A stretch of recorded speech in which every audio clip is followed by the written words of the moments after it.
جن ساتھیوں کو عذر نہیں ہے وہ ساتھی ٹیک لگا کر نہ بیٹھیں. بچے پیچھے بیٹھ جاؤ بیٹا, پیچھے بیٹھ جاؤ. مجلس کے آداب ہیں, انشاءاللہ مجمع آتا رہے گا. بڑے حضرات آگے آ جاؤ.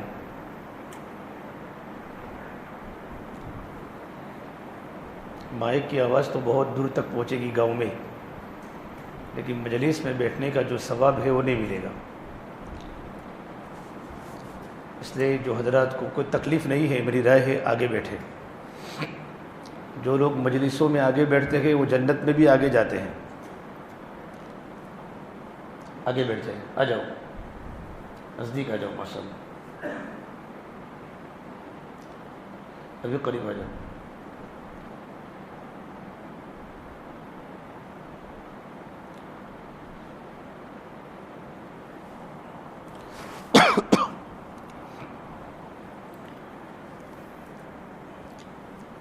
بسم اللہ الرحمن الرحیم.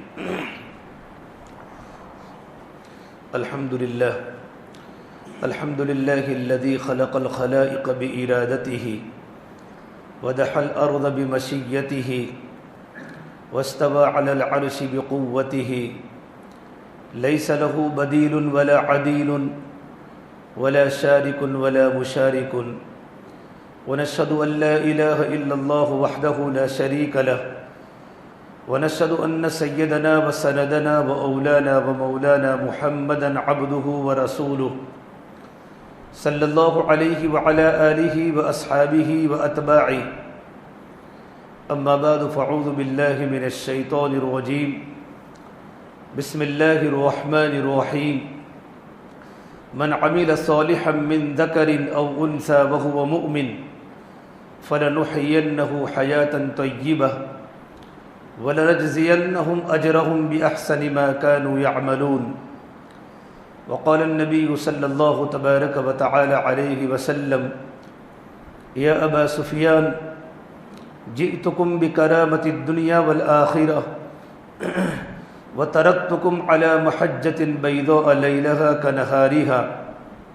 وقال النبي صلى الله تبارك وتعالى عليه وسلم من خاف أدلج ومن أدلج بلغ المنزل ألا إن سلعة الله الغالية ألا إن سلعة الله الجنة أو كما قال النبي صلى الله تبارك وتعالى عليه وسلم.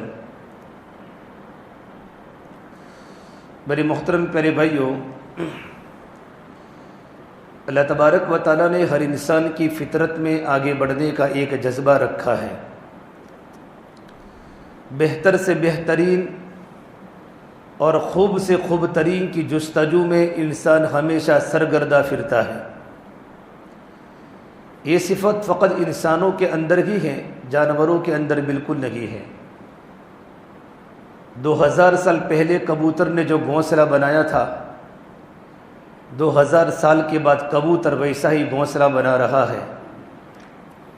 2000 سال پہلے چڑیا نے جو اپنا نیسٹ اور اپنا مالا بنایا تھا, 2000 سال کے بعد چڑیا اپنا مالا ویسے ہی بنا رہی ہے. اللہ تبارک و تعالیٰ نے انسان کے اندر آگے بڑھنے کا ایک جذبہ رکھا ہے کہ انسان جھونپڑے سے بنگلے تک پہنچا, بیل گاڑی سے راکٹ تک پہنچا, چھوٹی چھوٹی دکانوں سے بڑے بڑے میل تک پہنچا.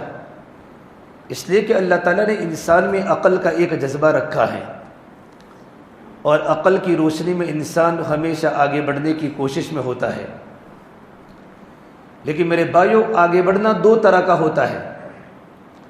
ایک آگے بڑھنا دنیا کے اعتبار سے ہوتا ہے, اور ایک آگے بڑھنا دین کے اعتبار سے ہوتا ہے. دنیا کے اعتبار سے آگے بڑھنا, اس کی کوئی نہ قرآن کریم میں ترغیب ہے نہ حدیث پاک میں ترغیب ہے. بلکہ ایک بار حسن بصری رحمۃ اللہ علیہ سے کسی نے پوچھا, حسن بصری بہت بڑے ہمارے بزرگوں میں ہے, اولیاء میں ہے, کہ حضرت میں چاہتا ہوں کہ میری دنیا بھی بنے میری آخرت بھی بنے. دنیا بھی بنے آخرت بھی بنے, اس کا عمل کیا ہے؟ تو حسن بصری رحمۃ اللہ علیہ نے بڑا عجیب آسان انداز میں جواب دیا کہ بھائی دنیا کے لیے اتنی محنت کرو جتنا تم کو دنیا میں رہنا ہے, اور آخرت کے لیے اتنی محنت کرو جتنا تم کو آخرت میں رہنا ہے۔ اور میرے آقا صلی اللہ تبارک و تعالی علیہ وسلم نے اس امت کی عمریں بتائی، اعمار امتی بین 60 و 70، کہ میری امت کی عمریں کتنی ہیں؟ تو میرے نبی نے فرمایا میری امت کی عمریں 60 و 70 کے درمیان ہے۔ وقلیل ما تجاوز عن ذلک، کہ بہت ہی کم لوگ ہیں جو 70 سے اوپر چلے جاتے ہیں، لیکن اولاد اگر دیندار نہیں ہے، فرما بردار نہیں ہے، تو بڑھاپے کا ایک ایک دن گزرنا بہت مشکل ہو جاتا ہے، اور بڑھاپے کی ایک ایک گھڑی مشکل ہو جاتی ہے۔ تو اللہ تعالیٰ نے مختصر جو زندگی عطا فرمائی ہے، اس زندگی میں ہمیں دین کے اعتبار سے آگے بڑھنا ہے۔ قرآن کریم میں اللہ تبارک و تعالیٰ نے جگہ جگہ پر ترغیب دی ہے، وسارعوا، دوڑو، وسابقوا، آگے بڑھو، وسارعوا الی مغفرۃ من ربکم وجنۃ عرضها السماوات والارض اعدت للمتقین، کہ دوڑو اپنے رب کی طرف اور ایسی مغفرت کی طرف اور ایسی جنت کی طرف جس کی چوڑائی آسمان و زمین کے برابر ہے۔ اور میرے آقا صلی اللہ تبارک و تعالی علیہ وسلم نے فرمایا، بخاری شریف جلد ثانی کی روایت ہے، بادروا بالاعمال الصالحہ، کہ نیک اعمال کے کرنے میں جلدی کرو، زندگی اور موت کا کوئی بھروسہ نہیں ہے، نیک اعمال کے کرنے میں جلدی کرو۔ تکون فتن کقطع اللیل المظلم، ان قریب زمینوں پر اتنے خطرناک فتنے آنے والے ہیں اندھیری راتوں کی طرح۔ آپ نے دیکھا مغرب کی نماز کے بعد اندھیرا تھوڑا ہوتا ہے، پھر اندھیرا بڑھ جاتا ہے، پھر پوری رات اندھیری ہو جاتی ہے، کہ اندھیرے میں انسان کو پتہ نہیں چلتا کہ زمین پر کیا گرا ہے۔ تکون فتن کقطع اللیل المظلم، ان قریب زمینوں پر اتنے خطرناک فتنے آنے والے ہیں اندھیری رات کے ٹکڑوں کی طرح۔ تو صحابہ نے پوچھا، یا رسول اللہ، اس فتنے کا نتیجہ کیا ہوگا؟ تو میرے نبی نے فرمایا، انسان صبح کے وقت مومن ہوگا، شام کے وقت کافر ہوگا، شام کے وقت مومن ہوگا، صبح کے وقت کافر ہوگا۔ صحابہ کرام رضی اللہ تعالیٰ عنہ مجمعین نے یہ بات پوچھی، یا رسول اللہ، یہ کیسے ہو سکتا ہے کہ انسان صبح کے وقت مومن ہو اور شام کے وقت کفر میں چلا جائے، اور شام کے وقت رات کو گھر پر ایمان کی حالت میں سو جا ہو، اور سب صبح جب بیدار ہوئے تو اس کی زندگی سے ایمان نکل جاوے؟ تو میرے نبی نے فرمایا، ہاں اس وقت ہوگا جب انسان دنیا کو دین پر ترجیح دے گا، انسان دنیا کو دین پر ترجیح دے گا، نماز چھوٹے تو بھی کیا، پڑھو تو بھی کیا، اللہ کے دین کی محنت کرو تو بھی کیا، نہ کرو تو بھی کیا، کہ اسلامی معاشرہ ہمارے گھروں سے، ہمارے بازاروں سے اور ہماری سوسائٹی سے نکلنا شروع ہو جائے گا، اور غیروں کی تہذیب و تمدن اور غیروں کا کلچر ہماری بستی میں، ہمارے گھروں میں داخل ہو جائے گا۔ انتظار کرو، زمینوں پر فتنے آنے والے ہیں۔ اللہ کے نبی صلی اللہ تبارک و تعالی علیہ وسلم نے ہمیں مکمل زندگی عطا فرمائی۔ لقد کان لکم فی رسول اللہ اسوۃ حسنہ۔ ایک ماں اپنی بیٹی کی جب شادی کراتی ہے نا، تو ماں اپنی بیٹی کو ہر چیز سکھاتی ہے۔ ماں اپنی بیٹی کو گھر میں جھاڑو دینا بھی سکھاتی ہے۔ ماں اگر کھیتی ہے سامنے تو ماں اپنی بیٹی کو کھیتی کے کام بھی سکھاتی ہے۔ بیٹی فورن جانے والی ہے تو ماں اپنی بیٹی کو زندگی گزارنے کا، کہ شوہر کے ساتھ کیسے رہنا ہے اور اپنے ساس اور سسر کے ساتھ کیسے رہنا ہے، ماں گھر میں بیٹھے بیٹھے بیٹی کو ٹیکل کرتی ہیں اور بیٹے کو گھر میں زندگی گزارنے کا طریقہ سکھاتی ہیں، تاکہ سسرال والے میری بیٹی کو تانا نہ دے کہ تو تیری ماں کے گھر پر کچھ سیکھ کر نہیں آئی۔ اس سے زیادہ محمد عربی صلی اللہ تبارک و تعالی علیہ وسلم نے اس امت کو زندگی گزارنے کا طریقہ سکھایا ہے۔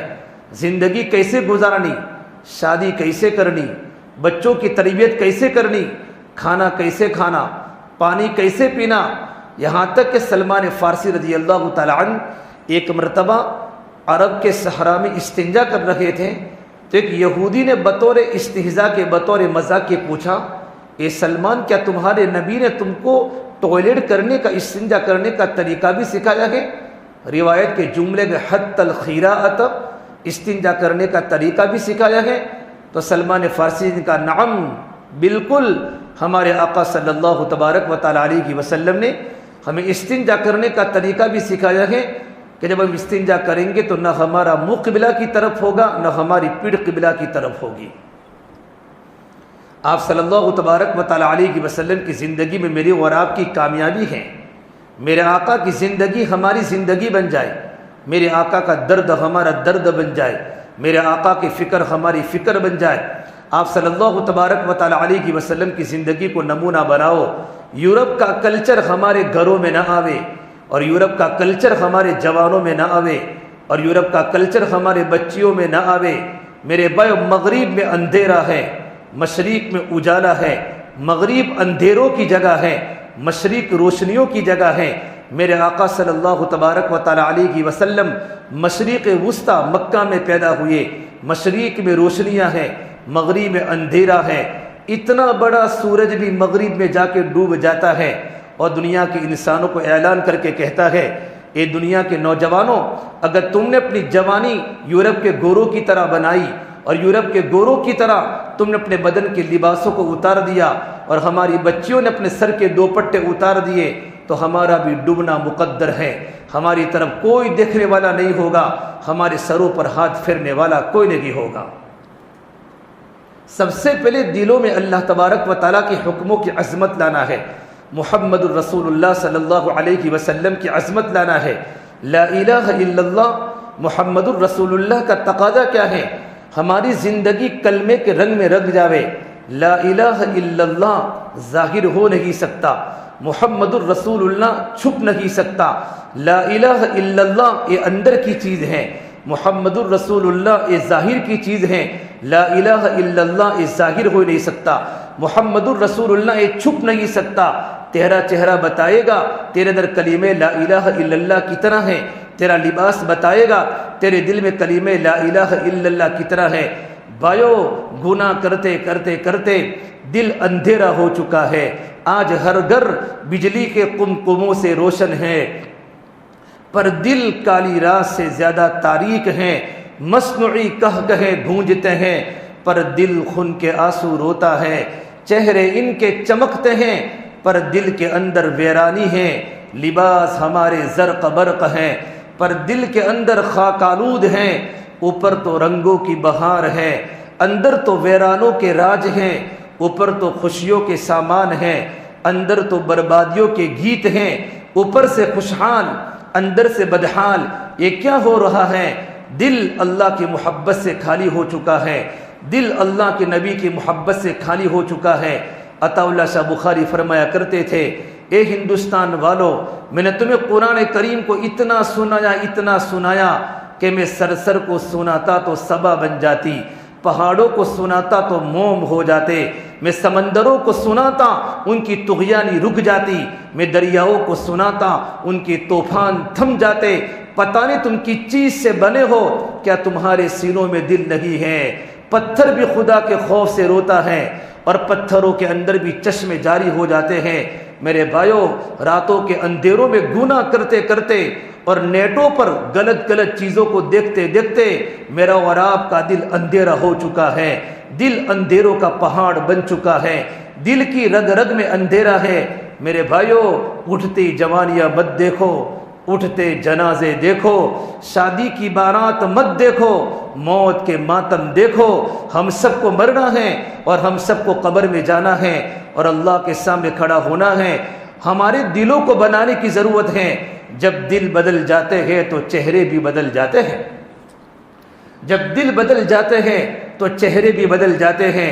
میرے آقا صلی اللہ تبارک و تعالی علیہ وسلم نے اپنی محنت کا میدان صحابہ کرام کا دل بنایا، اپنی محنت کا میدان صحابیات کا دل بنایا، اور آپ صلی اللہ تبارک و تعالی علیہ وسلم نے صحابہ کے دلوں سے دنیا کی محبت کو نکالا، دنیا کے غموں کو نکالا، دنیا کی فکروں کو نکالا، اور آخرت کو اتنا بڑا کہ تمام کے تمام صحابہ آخرت والے بن چکے تھے، اور صحابہ کے چھوٹے چھوٹے بچے امت کے غم میں روتے تھے۔ اور صحابہ کرام کا مقولہ ہے، انما ہممنا الآخرہ لیست ہممنا الدنیا، ہمارے عزائم آخرت ہیں، ہمارے عزائم اللہ تبارک و تعالیٰ کا تعلق ہے، اپنی موت کی فکر ہے، ہمارے عزائم دنیا نہیں ہے۔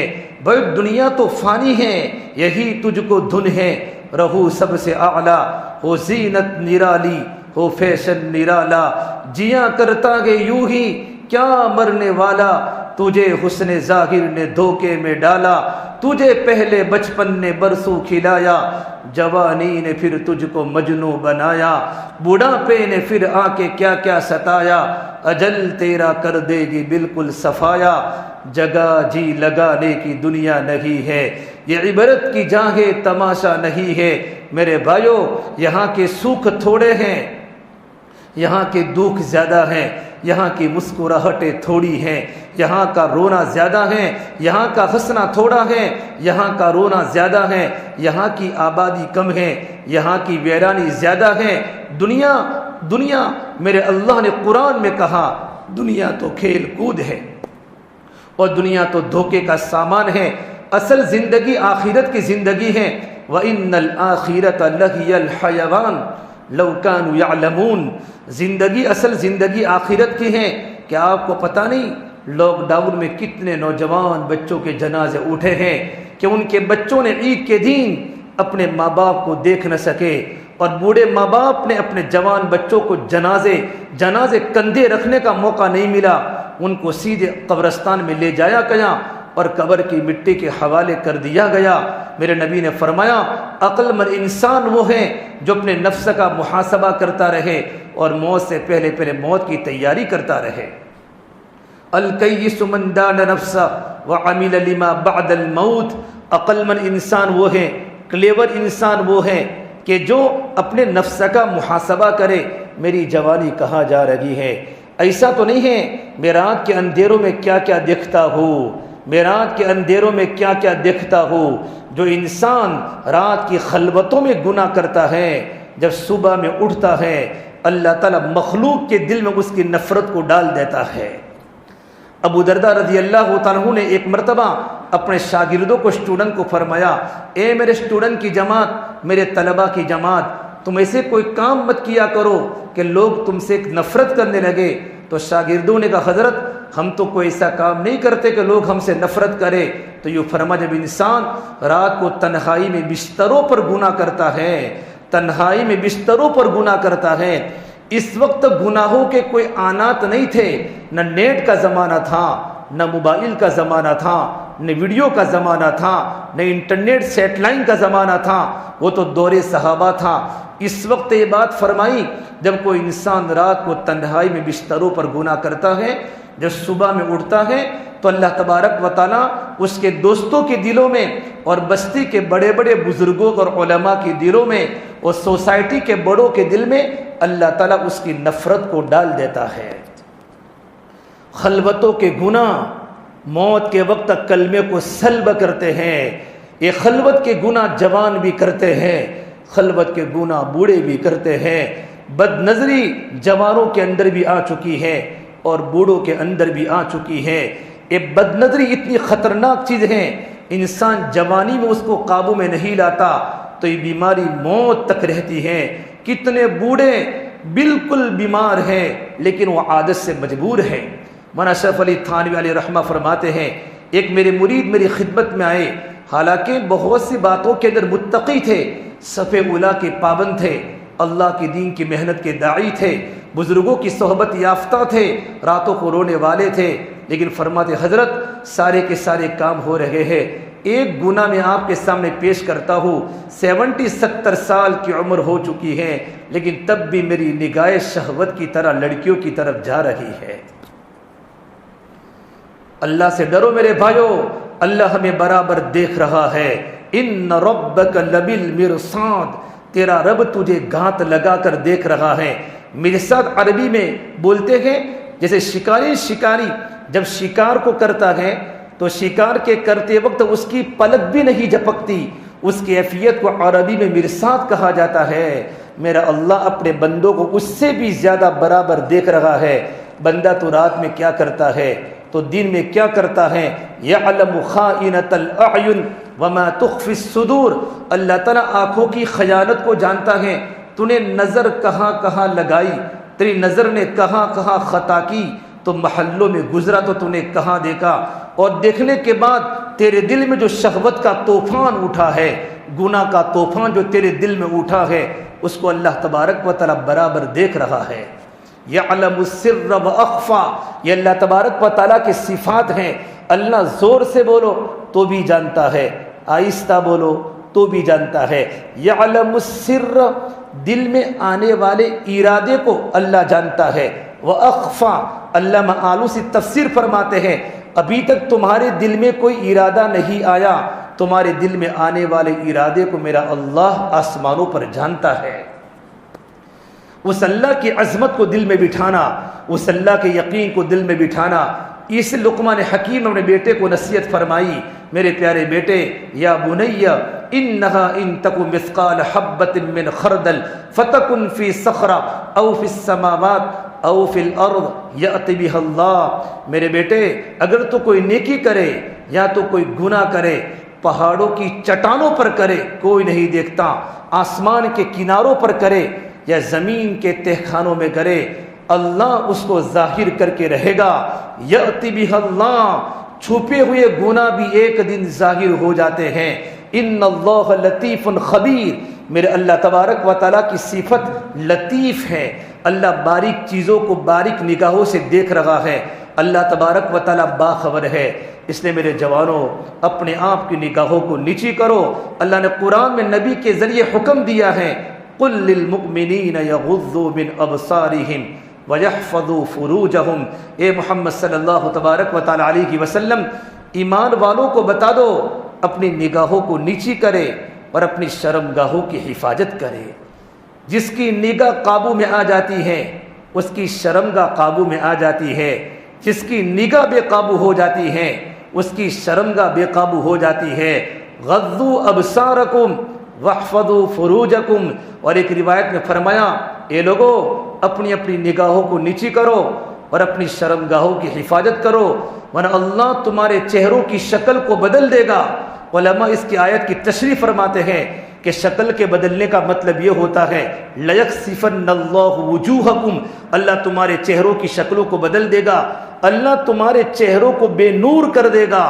رات میں تنہائی میں گناہ کرنے کا والا کا چہرہ بے نور ہو جاتا ہے، کتنا ہی خوبصورت اس کا چہرہ نہ ہو، اس کے چہرے پر وحشت ٹپکتی ہے، اس کے چہرے پر گناہ ٹپکتا ہے۔ بعض اللہ والے تو ملاقات کر کے ہی پہچان لیتے ہیں اس کے آنکھوں سے زنا ٹپک رہا ہے، اس کے آنکھوں سے گناہ ٹپک رہا ہے۔ حضرت عثمان ذی النورین رضی اللہ تعالیٰ کے پاس ایک نوجوان ملاقات میں آیا، راستے میں چلتے چلتے اس کی نظر نے غلطی کر دی، غلط جگہ پر نگاہ پڑ چکی۔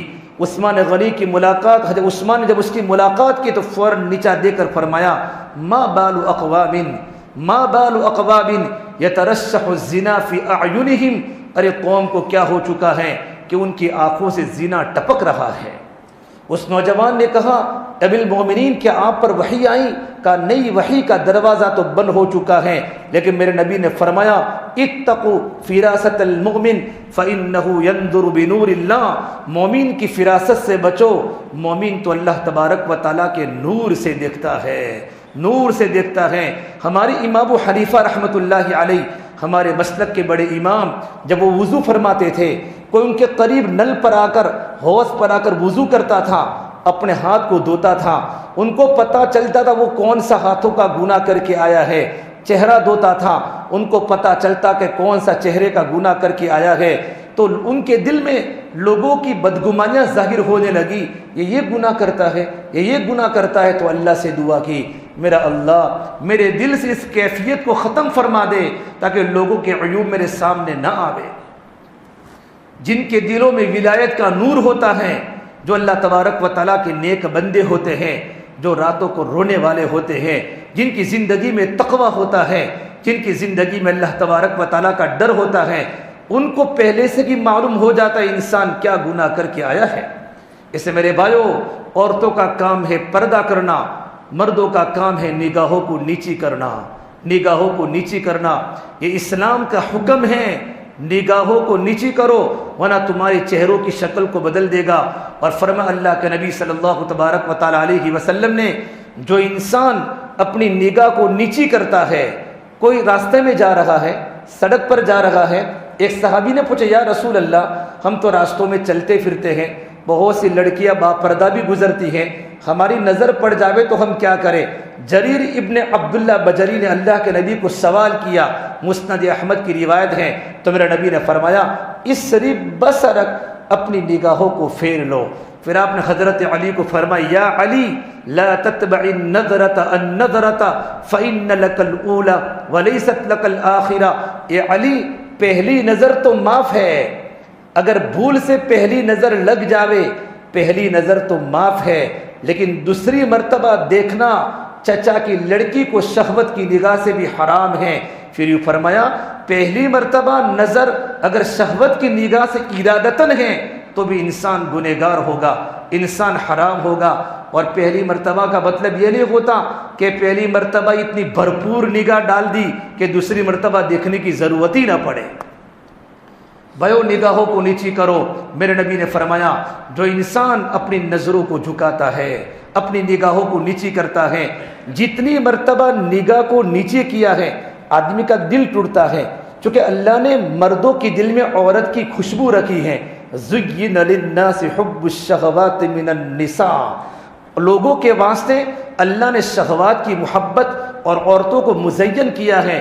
اور میرے نبی نے فرمایا ما ترکت بعدی فتنة اضر، میرے دنیا سے جانے کے بعد مردوں کے لیے سب سے بڑا فتنہ عورتیں ہیں۔ عورت یہ انسان کی سب سے بڑی مرد کی کمزوری ہے، لیکن اس نے اپنی نظر کو نیچے کر لیا، نظر کو نیچے کر لیا تو دو انعام ملتے ہیں۔ پہلا انعام یہ فرمایا ہر مرتبہ نگاہ کے نیچے کرنے پر اس کو اللہ تبارک و تعالیٰ کا دیدار جنت میں ہوگا، اور جنت کی تمام نعمتوں میں سب سے بڑی نعمت اللہ تبارک و تعالیٰ کی زیارت ہے، اللہ تبارک و تعالیٰ کا دیدار ہے۔ ہر نگاہ کے نیچا کرنے پر اللہ تبارک و تعالیٰ کا دیدار ہوگا۔ نمبر 2، میرے نبی صلی اللہ علیہ وسلم نے فرمایا کل قیامت کے میدان میں ہر آنکھ روئے گی، کل عین باکیۃ، رواہ البخاری، ہر آنکھ کل قیامت کے میدان میں روئے گی، مگر وہ آنکھ نہیں روئے گی جو آنکھ کسی غیر محرم کو دیکھنے سے اپنے آپ کو بچایا ہوگا، نظروں کو جھکایا ہوگا، اور وہ آنکھ جو اللہ کے راستے میں جاگی ہوگی، اور وہ آنکھ جو خدا کے خوف سے روئی ہوگی۔ اللہ کے خوف سے روتے روتے اس کے آنکھوں میں مکھی کے سر کے برابر بھی پانی نکلا ہوگا۔ کل قیامت کے میدان میں اللہ تبارک و تعالیٰ اس کے اپنی رحمتوں میں ڈھانپ لیں گے۔ اور میرے آقا صلی اللہ علیہ وسلم فرمایا کہ کل قیامت کے میدان میں 7 انسان اللہ تبارک و تعالیٰ کے عرش کے سائے کے نیچے ہوں گے۔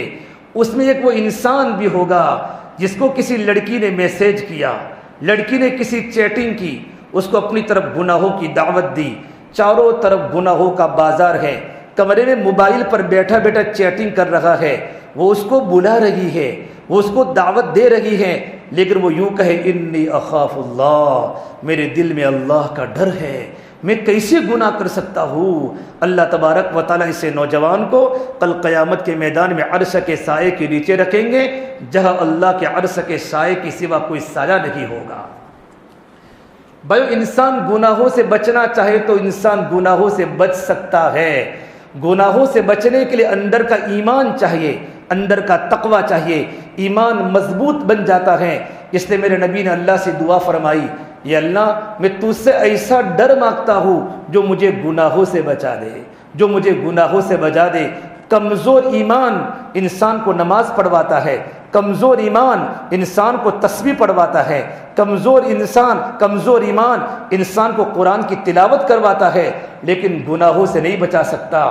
گناہوں سے بچنے کے لیے مضبوط ایمان چاہیے۔ حضرت محمد لاڈ صاحب فرماتے ہیں ایمان تو دعوت سے بنتا ہے اور ایمان تو مجاہدوں سے پکتا ہے۔ بندہ جب اللہ کے راستے میں در در کی ٹھوکریں کھاتا ہے تب جا کر اس کا ایمان مضبوط بنتا ہے۔ حضرت اللہ صاحب فرماتے تھے دین میں محنت کرو ہڈیوں کو پگھلانے والی، اور راتوں کو دعا کرو دلوں کو تڑپانے والی۔ جب انسان اللہ کی دین کی محنت کرتے کرتے، نوجوان جب گلیوں میں گھومتے ہیں، اللہ کے بندوں کو اللہ کی طرف متوجہ کرتے ہیں، گھنٹوں گھنٹوں اللہ کی بڑائی کو بولتے ہیں، اللہ سے ہونے کو بلتے ہیں، ان کا ایمان اندر سے مضبوط ہو جاتا ہے اور وہ ایمان کی کیفیت بن جاتی ہے۔ بھرپور جوانی میں وہ نوجوان جب شیرپورہ کی اور بروج کی مارکیٹ میں گزرتا ہے، اپنی نظروں کو جھکا کر چلتا ہے تو بازار کی ایک ایک چیز نظریں اٹھا کر کہتی ہے، یہ کون عاشق رسول جا رہا ہے، یہ کون نبی کا غلام جا رہا ہے، نظروں کو جھکا کے جا رہا ہے۔ ایسے نوجوانوں کی ہمیں ضرورت ہے جن کے دلوں میں ایسا ایمان ہو، ان کی نگاہیں جھکی ہوئی ہو اور وہ راتوں کو اللہ کے سامنے تڑپ رہے ہو۔ تتجافى جنوبهم عن المضاجع يدعون ربهم خوفا وطمعا۔ کہاں گئے وہ نوجوان جن کے پہلو بستروں سے جدا رہتے ہیں؟ ان کو بستر بھی کٹتا ہے جب رات کو 4 یا 3 بج جاتے ہیں، نوجوان بستر کو چھوڑ کے اٹھ جاتا ہے، گرمی کے موسم میں وضو کرتا ہے، ٹھنڈی کے موسم میں وضو کرتا ہے، اللہ کے سامنے مناجات کرتا ہے۔ صحابہ کے چھوٹے چھوٹے بچے امت کے غم میں روتے تھے، ان کا گھر کا ماحول دینداری والا تھا۔ عشاء کے بعد جلدی سو جانا اور صبح میں جلدی اٹھ جانا یہ صالحین کا طریقہ ہے، یہ انبیاء علیہ السلام کا طریقہ ہے، یہ اللہ والوں کا طریقہ ہے، یہ صالحین کا طریقہ ہے۔ اس لیے میرے بھائیو، اللہ کے سامنے رونے کی عادت ڈالو۔ دنیا میں حالات عجیب ہے، ہر جگہ خون ہی خون ہے، ہر جگہ آگ ہی آگ ہے، ہر جگہ فتنے ہی فتنے ہیں۔ ایسے خطرناک ماحول میں اپنے ایمان کو مضبوط کرنا اور اپنے معاشرے کو مضبوط کرنا اور اپنی جوانی کو پاک دامن بنانا یہ بہت ضروری ہے۔ میرے آقا صلی اللہ تبارک و تعالی علیہ وسلم نے فرمایا، اے لوگو، تم 2 باتوں کی مجھے ضمانت دے دو، 2 باتوں کی ذمہ داری دے دو، میں تم کو جنت کی ضمانت دیتا ہوں۔ ایک وہ چیز جو 2 جبڑوں کے درمیان ہے، زبان، اس کی تم حفاظت کر لو، میں تمہیں جنت کی گارنٹی دیتا ہوں۔ یہ زبان جرمہ صغیر و جرمہ کبیر، اس کی سائز تو بہت چھوٹی ہے لیکن اس سے ہونے والے گناہ بڑے خطرناک اور بڑے بھیانک ہے۔ میرے بھائیو، یہ زبان پھول بھی ہے اور یہ زہر بھی ہے، یہ شہد بھی ہے اور یہ تریاق بھی ہے، یہ محبت بھی ہے اور یہ نفرت بھی ہے۔ جب محبت کے ساتھ چلتی ہیں پورا خاندان آباد ہو جاتا ہے، گھر آباد ہو جاتے ہیں، میاں بیوی کا گھر جنت کا نمونہ بن جاتا ہے۔ یہ زبان جب کڑوی بن جاتی ہے، یہ زبان جب سخت بن جاتی ہے تو سنگ مرمر کے مکان بھی کانٹے دار صحرا بن جاتے ہیں اور گھروں میں رونے کی آوازیں شروع ہو جاتی ہیں۔ زبان کی حفاظت کرو۔ ایک صحابی عقبہ ابن عامر رضی اللہ تعالیٰ عنہ عشاء کی نماز پڑھ کے اپنے گھر سے مسجد سے نکلے، میرے نبی کی ملاقات ہوئی۔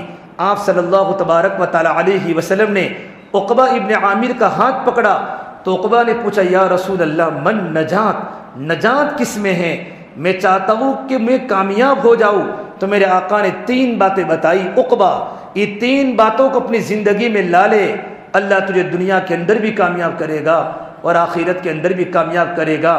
سب سے پہلی بات بتائی، املک علیک لسانک، اپنی زبان کو قابو میں رکھو، اپنی زبان کو قابو میں رکھو۔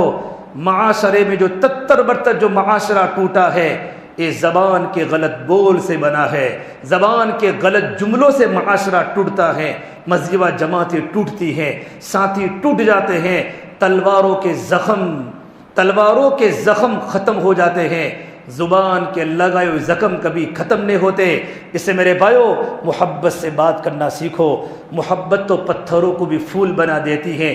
یہ اخلاق آپ صلی اللہ تبارک و تعالی علیہ وسلم میں دیکھو، اخلاق کتنی بڑی چیز ہے، اور اخلاق میں سب سے بڑی چیز زبان، برداشت کرنا، صبر کرنا، برداشت کرنا۔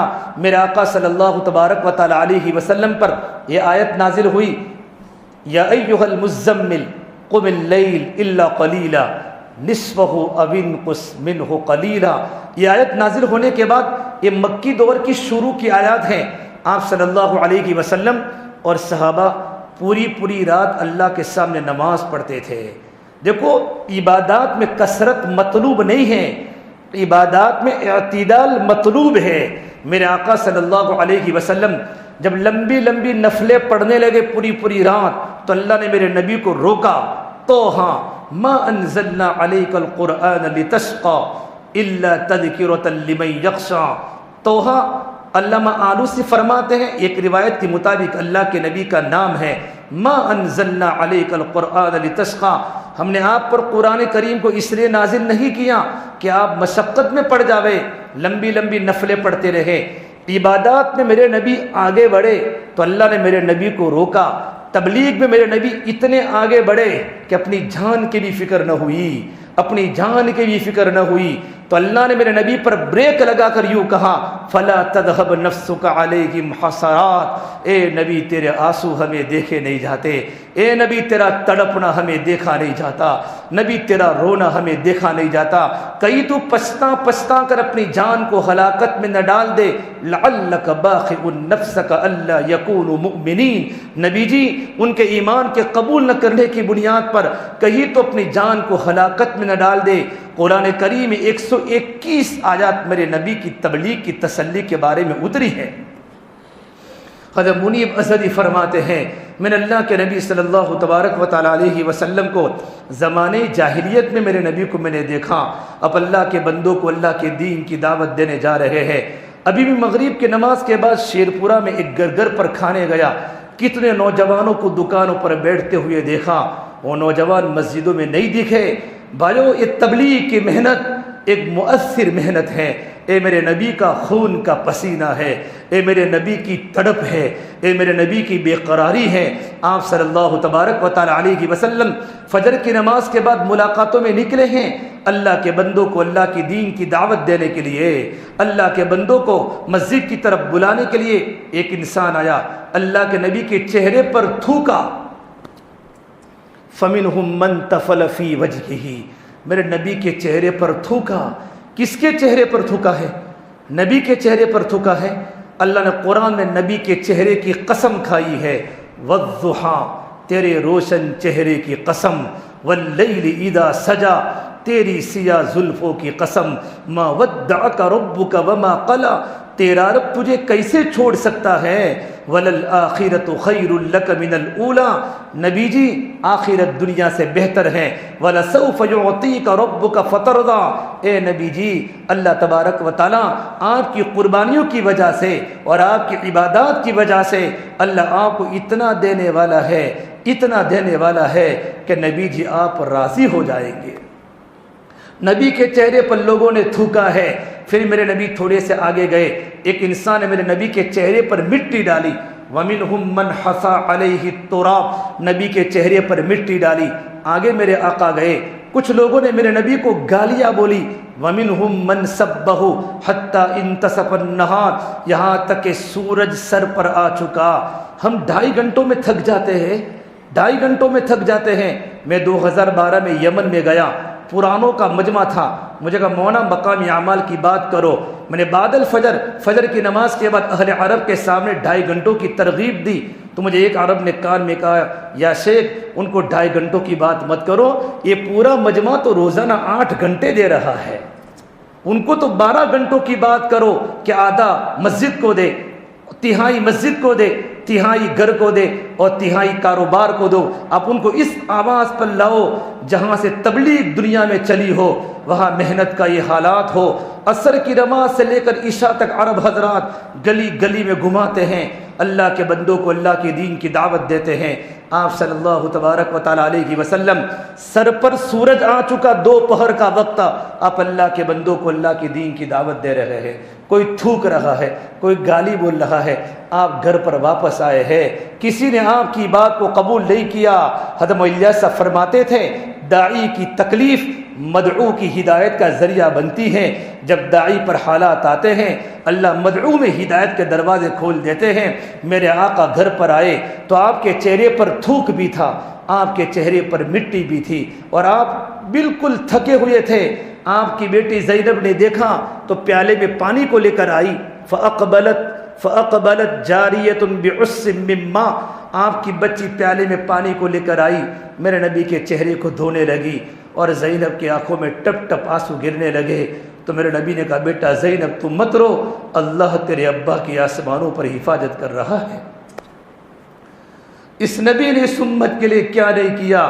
علامہ اقبال روتے روتے کہہ گئے، کسی غم خسار کی محنتوں کا میں نے عجیب صلا دیا، جسے میرے غم نے گلا دیا اسے میں نے جی سے بھلا دیا۔ میں تیرے مزار کی جالیوں کی محنتوں میں لگا رہا، تیرے دشمنوں نے تیرے چمن میں خزاں کا جال بچھا دیا۔ میرے بھائیوں، میرے آقا کی محنت پر نوجوانوں نے پانی پھیر دیا، ان کے راتوں کا دیکھنا بدل گیا، ان کا کانوں کا سننا بدل گیا، ان کی دماغ کی فکریں بدل گئی۔ میں اور آپ کل قیامت کے میدان میں نبی کے سامنے کس انداز سے کھڑے ہوں گے؟ میرے آقا اتنی محنت کرتے تھے، اپنی جان کی فکر نہ تھی۔ میرے نبی کو اللہ نے روکا، نبی تبلیغ تو کر لیکن اتنی نہ کر کہ تو اپنے آپ کو ہلاکت میں ڈالے۔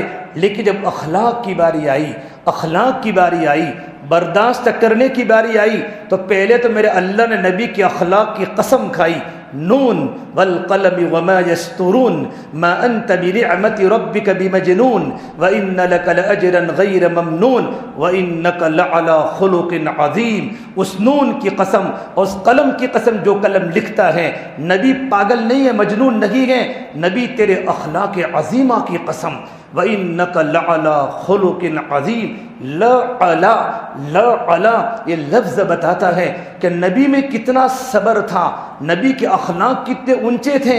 میرا اللہ قرآن میں نبی کی قسم اٹھاتا ہے اخلاق کی، نبی تیرے اخلاق کی قسم، شاباشی دے رہا ہے نبی، شاباش تیرے اخلاق کی قسم۔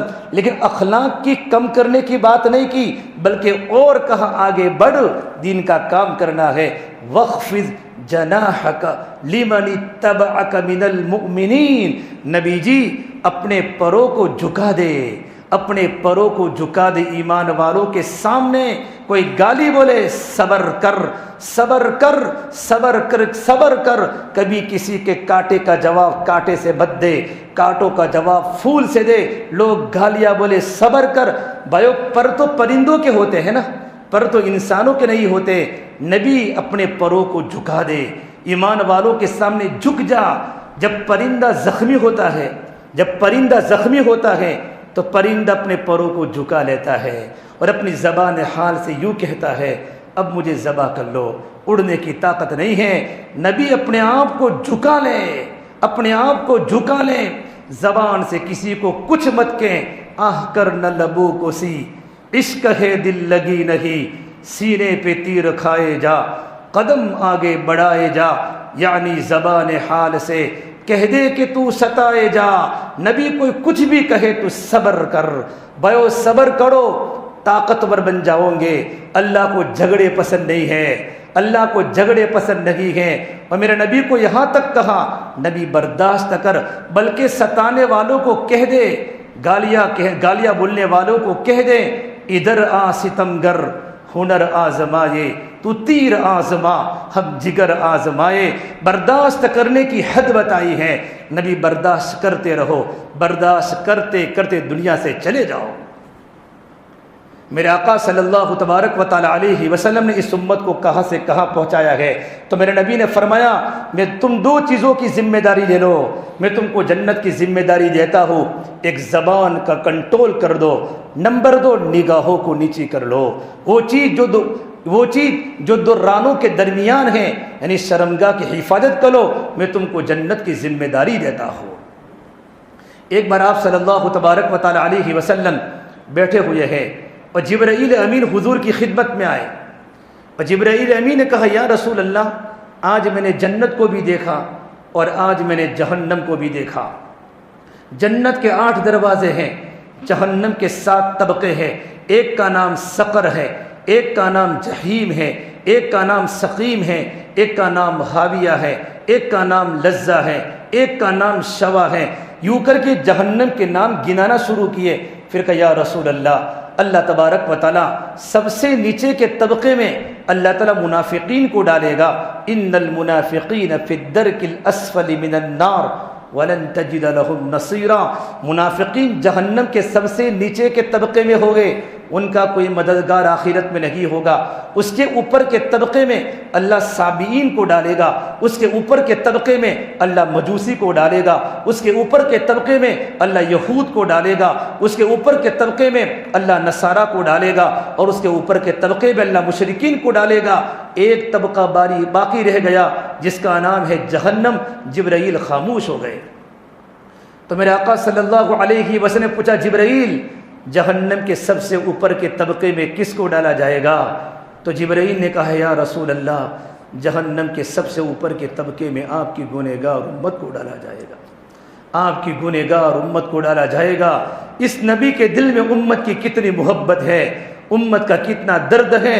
جب میرے نبی نے سنا کہ میری گنہگار امت کو جہنم کے اوپر کے طبقے میں ڈالا جائے گا، میرے نبی پر بے ہوشی طاری ہو گئی۔ جبرائیل آسمانوں پر چلے گئے۔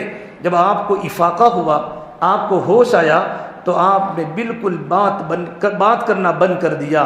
آپ نماز پڑھانے مسجد میں آتے تھے، نماز پڑھا کے اپنے حجرے میں چلے جاتے تھے، بالکل بات نہیں کرتے تھے۔ آپ کے چہرے پر غموں کے بادل تھے، آپ روتے تھے۔ صحابہ کرام کے رگ رگ میں نبی کی محبت تھی، صحابہ کرام کے دل میں نبی کی محبت تھی۔ صحابہ پریشان، آپ صلی اللہ تبارک و تعالی علیہ وسلم ہم سے بات کیوں نہیں کرتے، ہم سے بات کیوں نہیں کرتے؟ صحابہ جمع ہوئے، صدیق اکبر رضی اللہ تعالی عنہ اللہ کے نبی کی خدمت میں گئے۔ صدیق اکبر کون ہے معلوم؟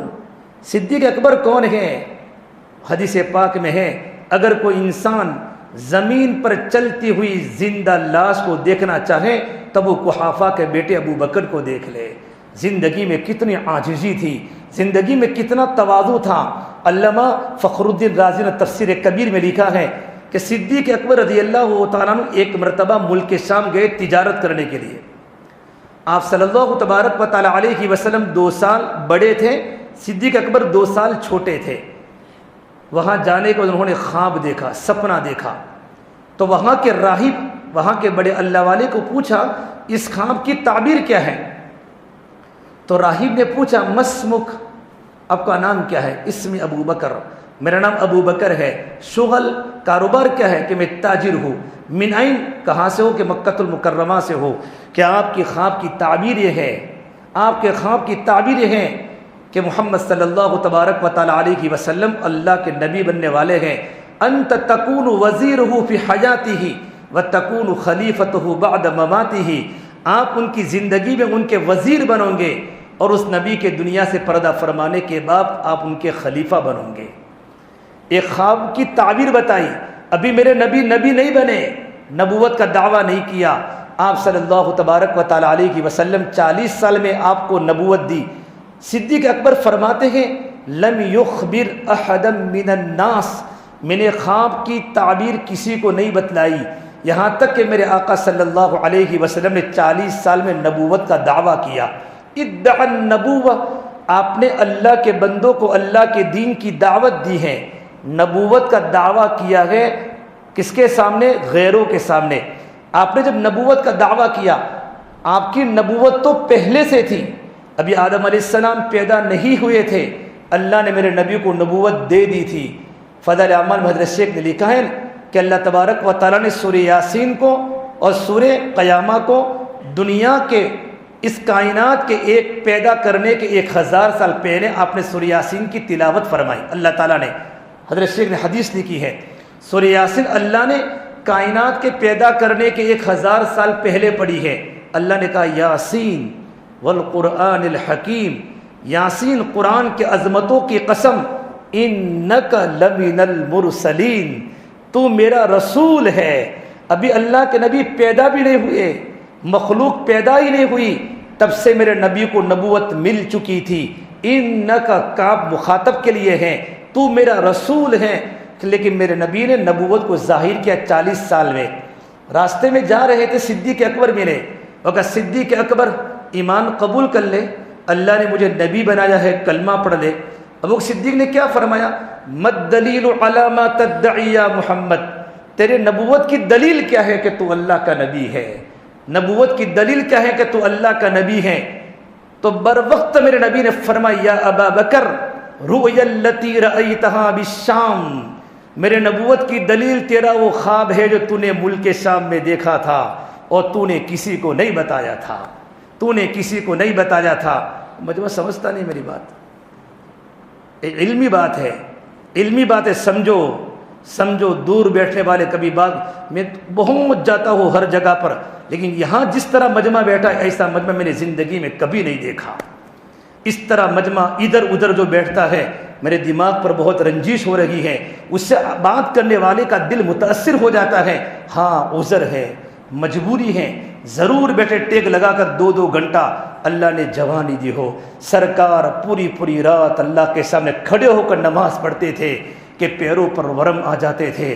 ملیہ سب پوری رات اللہ کے سامنے روتے تھے۔ ایک نیو مسلم مرکز میں داخل ہوا جب مولا صاحب کا انتقال ہوا، ہزاروں علماء نظام الدین میں موجود تھے، شیخ زکریا رحمۃ اللہ علیہ، مفتی اعظم مفتی کفایت اللہ صاحب، مولانا مدنی، حضرت علامہ رائے پوری، بڑے علماء موجود تھے۔ اور ایک نیو مسلم مرکز میں داخل ہوا اور مولوی یوسف صاحب کو یوں فرمایا، اے مولوی یوسف، اپنے ابا کی پیشانی پر عطر کو خوب رگڑیو۔ میں نے اس بوڑھے میاں کو گھنٹوں اپنی پیشانی کو زمین پر رگڑتے ہوئے دیکھا۔ اللہ والوں کی قربانی کے ساتھ ہم کو دین ملا ہے، دین کی قدر کرو۔ یہ شوق کا نام، دین شوق کا نام نہیں ہے، دین تو ڈر کا نام ہے۔ شوق میں آزادی ہے، ڈر میں پابندی ہے۔ ہم ڈر کے دین کا کام کریں۔ ہمارے یہاں پھولوں کے سین نہیں ہیں، ہمارے یہاں تو کانٹوں کے سین ہیں۔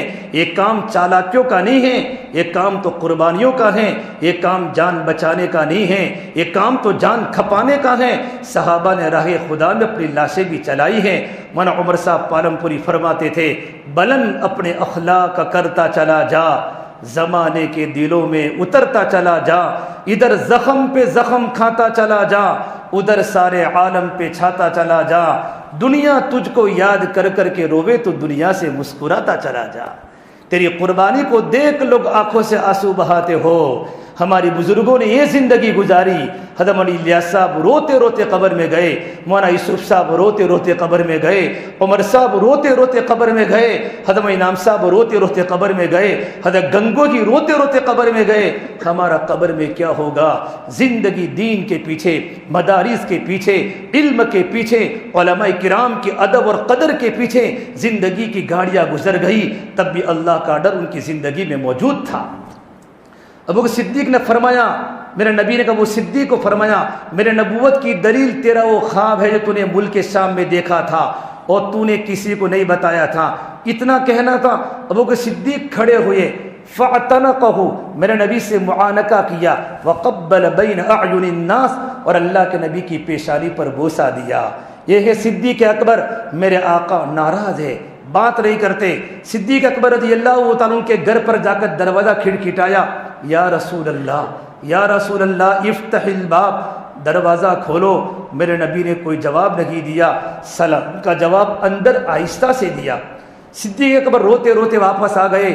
صحابہ کا مجمع مسجد میں رو رہا ہے، اللہ کے نبی ہم سے بات کیوں نہیں فرماتے، میرے آقا ہم سے بات کیوں نہیں فرماتے؟ پھر کہا عمر فاروق رضی اللہ تعالیٰ کو بھیجو۔ حضرت عمر فاروق حضور کی خدمت میں گئے، جا کر دروازہ کھٹکھٹایا، سلام کیا۔ میرے نبی نے دروازہ نہیں کھولا، سلام کا جواب آہستہ سے دیا۔ حضرت عمر فاروق روتے روتے واپس آ گئے۔ پھر کہا کس کو بھیجیں گے؟ کہ سلمان فارسی کو بھیجو۔ میرے نبی نے کہا سلمان منا من اہل بیت، کہ سلمان تو میرے گھر کے آدمی ہیں، سلمان تو اہل بیت میں سے ہیں۔ سلمان فارسی کا اللہ تعالیٰ کی بارگاہ میں بڑا مقام ہے، سلمان کو بھیجا۔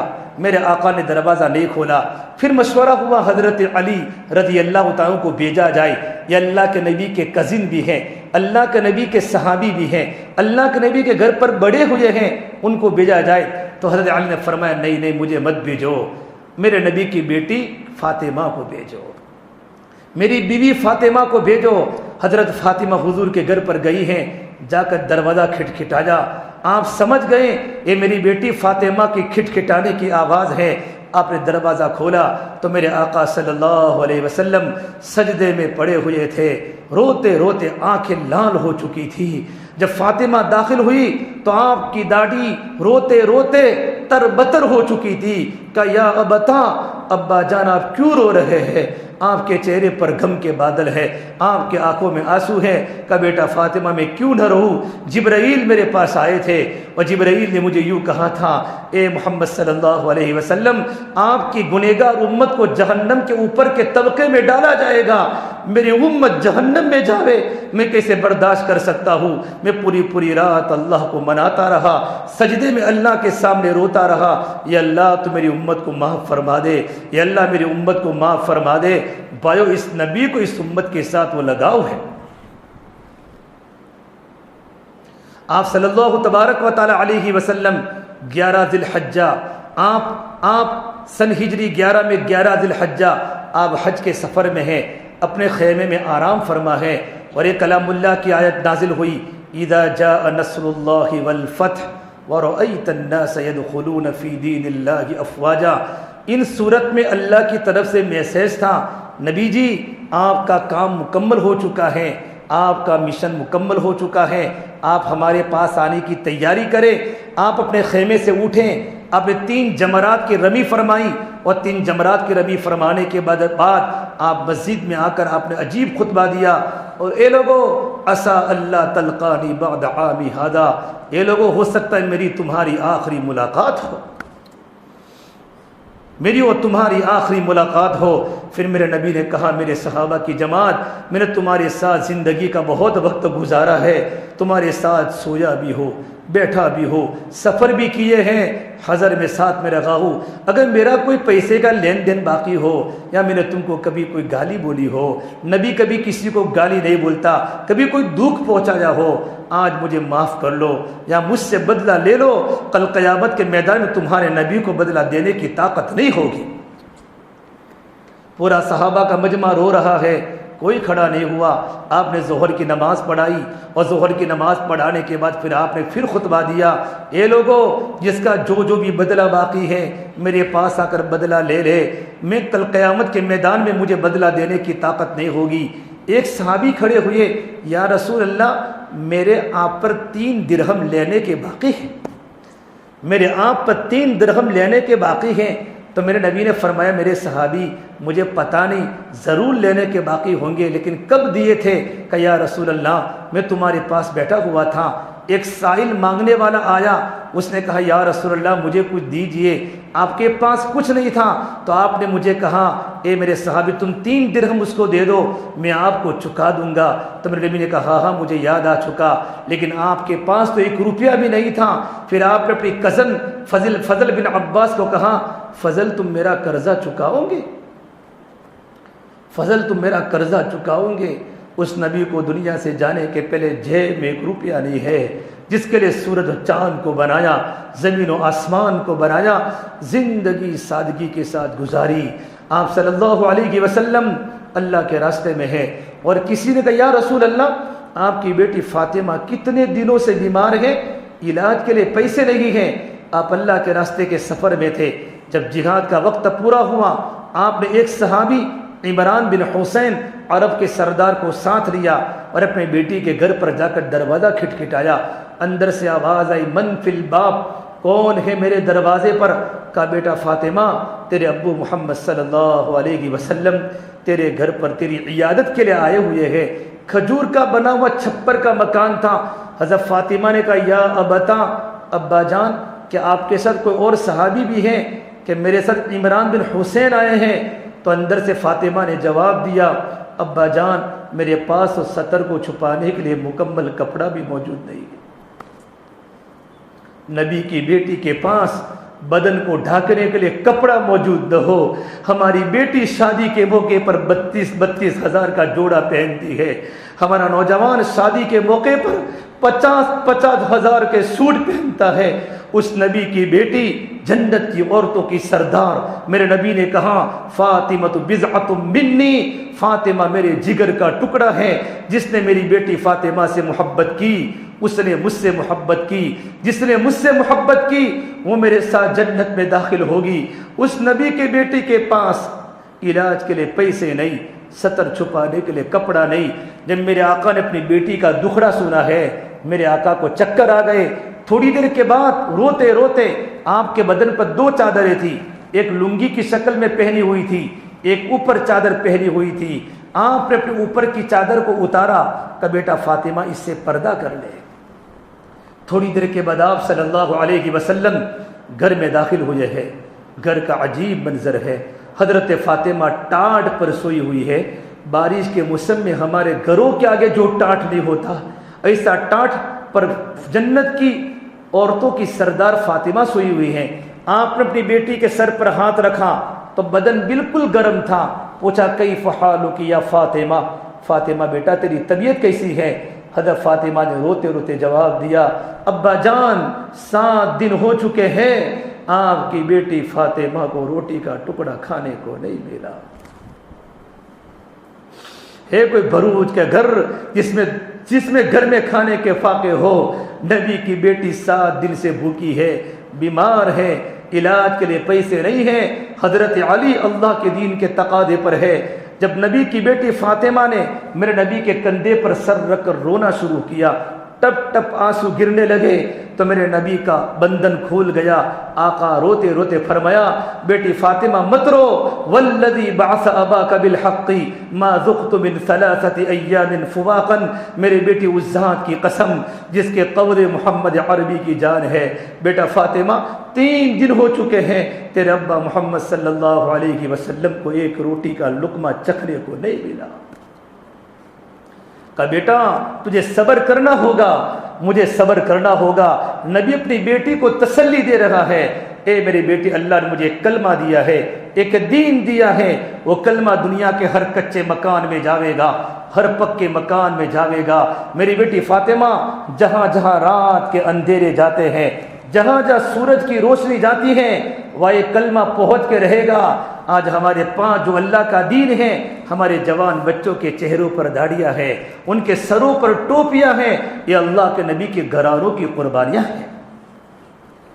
آپ صلی اللہ تبارک و تعالی علیہ وسلم نے فرمایا، میرے پاس 1 روپیہ نہیں ہے، فضل تم میرا قرضہ چکاؤ گے؟ پھر اس کے بعد آپ مدینہ منورہ پہنچے ہیں، اور مدینہ منورہ جانے کے بعد آپ نے معاذ بن جبل کو یمن میں اللہ کے راستے میں روانہ کیا ہے۔ میں اس مسجد میں جا کر آیا ہوں جس مسجد میں معاذ بن جبل نے 13 مہینہ امامت کی ہے یمن میں۔ اہل یمن نے تقاضا کیا ہمیں مدینے کا مفتی چاہیے۔ معاذ بن جبل وہ مدینے کے عالم ہیں کہ کل قیامت کے میدان میں علماء کا جھنڈا معاذ بن جبل کے ہاتھ میں ہوگا۔ اور میرے نبی نے فرمایا میری امت میں سب سے زیادہ حلال و حرام کو جاننے والے حضرت معاذ بن جبل ہیں۔ اعلمهم بالحلال والحرام معاذ بن جبل، بخاری شریف کی روایت، میرے امت میں سب سے زیادہ حلال و حرام کو جاننے والے معاذ بن جبل ہیں۔ یمن والوں نے کہا ہمیں معاذ دے دو، مدینے کا مفتی دے دو۔ آپ صلی اللہ تبارک و تعالی علیہ وسلم نے معاذ کو روانہ کیا ہے۔ معاذ و معاذ الراکم، معاذ سوار ہیں، والنبی صلی اللہ علیہ وسلم تحت راحلتہ، اللہ کے نبی ان کی اونٹنی کے پیچھے ہے، نبی پیدل چل رہے ہیں، معاذ سواری پر سوار ہیں۔ آپ نے تمام صحابہ کو اللہ کے راستے میں مسجد سے روانہ کیا، آپ کسی کو چھوڑنے نہیں کیے۔ آپ نے ایک عالم کی قدر بتائی ہے، ایک مفتی کی قدر بتائی ہے۔ جب مدینے کے مفتی جب اللہ کے راستے میں جانے لگے، میرے آقا ان کو چھوڑنے کے لیے 7 میل تک گئے ہیں، 7 میل تک پیدل گئے ہیں۔ اور میرے نبی راستے میں روانگی کی بات کر رہے، ہدایات کی بات کر رہے ہیں۔ معاذ یمن میں جا کے یہ کرنا ہے، یمن میں جا کے یہ کرنا ہے۔ پھر یہ بات فرمائے معاذ ایاک والتنعم، اے معاذ تم نوجوان ہو، معاذ اپنے آپ کو عیش پرستی سے بچانا۔ فإن عباد اللہ لیسوا بالمتنعمین، اللہ کے نیک بندے عیش پرستی کو پسند نہیں کرتے۔ معاذ زندگی سادہ گزارنا، معاذ روکھی سوکھی روٹی کھا لینا، معاذ کبھی کسی کے سامنے سوال مت کرنا۔ آپ روانگی کی بات فرماتے ہیں، جب مدینے کی سرحد پوری ہوئی اور یمن کی سرحد شروع ہوئی تو میرے آقا نے معاذ کے سامنے جملہ فرمایا، یا معاذ عسى اللہ تلقانی بعد عامی ھذا، معاذ میری وہ تیری آخری ملاقات ہے، لعلک تمر بمسجدی وقبری ھذا، معاذ جب تیری واپسی ہوگی تو یا تو تجھے میری قبر کی زیارت ہوگی یا تو میری مسجد کی زیارت ہوگی۔ معاذ میری زیارت دوبارہ نہیں ہوگی۔ صحابہ کی رگ رگ میں اللہ کے نبی کی محبت تھی، صحابہ کو بچوں کا چھوڑنا آسان تھا، صحابہ کو بیویوں کا چھوڑنا آسان تھا، علماء نے لکھا ہے اللہ کے نبی کی سب سے بڑی قربانی بیت اللہ کو چھوڑنا ہے، اور صحابہ کی سب سے بڑی قربانی اللہ کے نبی کی صحبت کو چھوڑنا ہے۔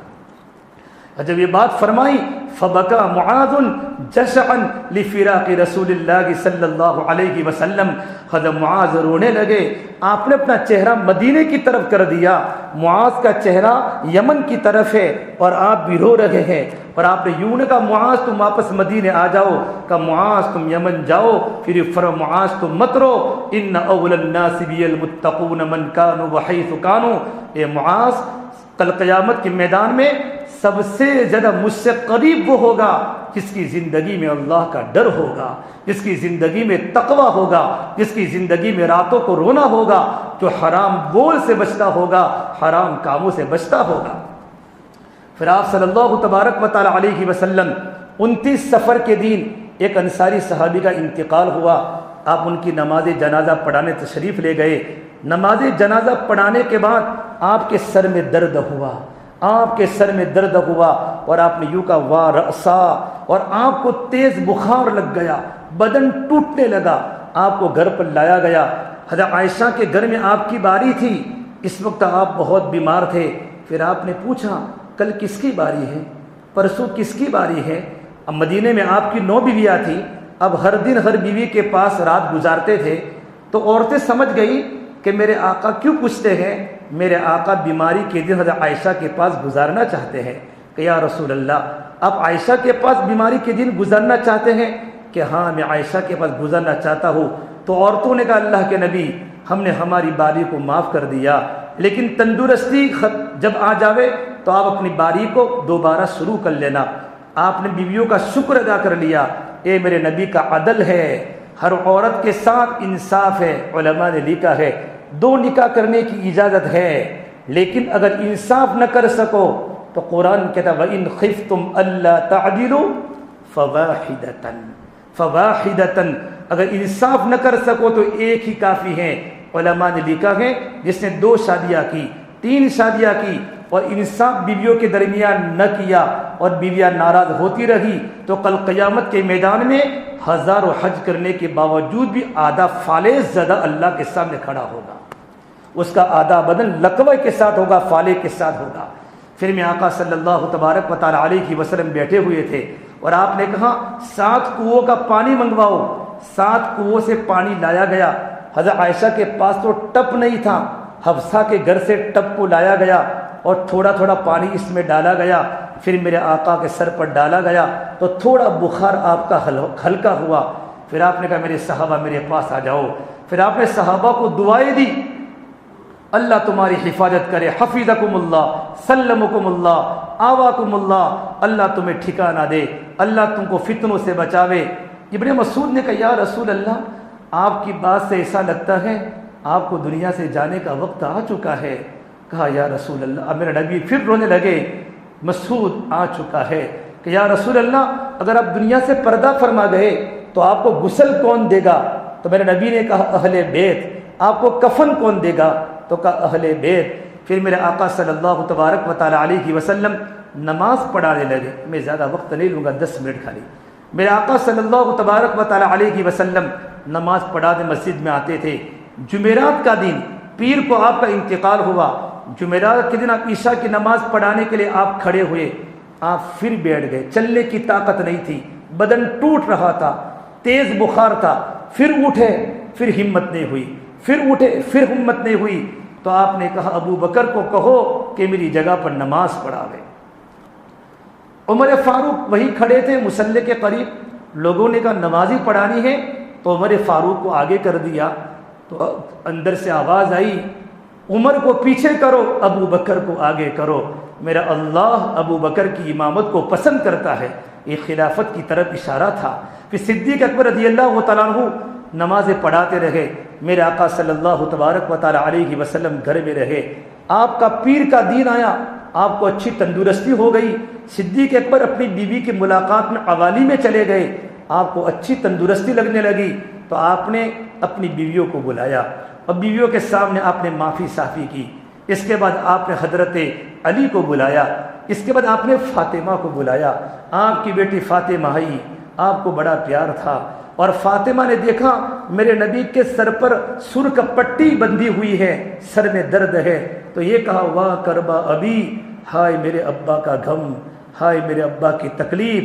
تو میرے آقا صلی اللہ علیہ وسلم نے حضرت فاطمہ کے سر پر ہاتھ رکھ کے کہا بیٹا تو مت رو، لیس علی ابیک الکرب بعد اليوم، میری بیٹی تیرے نبی کے دکھ کا آخری دن ہے، آج کے بعد تیرے ابا کو کبھی دکھ نہیں آئیں گے۔ مولانا ابراہیم صاحب دامت برکاتہم فرماتے ہیں میرے آقا یوں فرمانا چاہتے میری بیٹی زندگی کبھی چین سے نہیں گزاری، زندگی کبھی آرام سے نہیں گزاری، اور صحابہ فرماتے ہم نے کبھی اللہ کے نبی کو راحت کی حالت میں نہیں دیکھا، لیست لہو راحت، ہم نے اللہ کے نبی کو راحت کی حالت میں نہیں دیکھا۔ کہا بیٹی فاطمہ تم مت رو، آج تیرے نبی کے دکھ کا آخری دن ہے، اس کے بعد ہمیشہ کا دکھ ختم ہو جائے گا۔ پھر آپ نے حضرت حسنین کو بلایا، ان کو دیکھ کر آپ تڑپ تڑپ کر رونے لگے۔ آپ کو پتا تھا ایک کو زہر دیا جائے گا اور ایک کو کربلا کی سرزمین پر شہید کر دیا جائے گا۔ آپ کو اپنی گھروں کی قربانی اچھی تھی۔ اس کے بعد جبرائیل امین آئے، جبرائیل نے کہا یا رسول اللہ، اللہ پوچھتے کہ آپ کی طبیعت کیسی ہے؟ 3 دن سے جبرائیل برابر آتے تھے۔ جبرائیل نے اللہ کے نبی نے کہا جبرائیل طبیعت اچھی نہیں ہے۔ اس کے بعد تھوڑی دیر کے بعد ملک الموت آ گئے۔ جبرائیل نے کہا یا رسول اللہ، ملک الموت اندر آنے کی اجازت مانگتے ہیں۔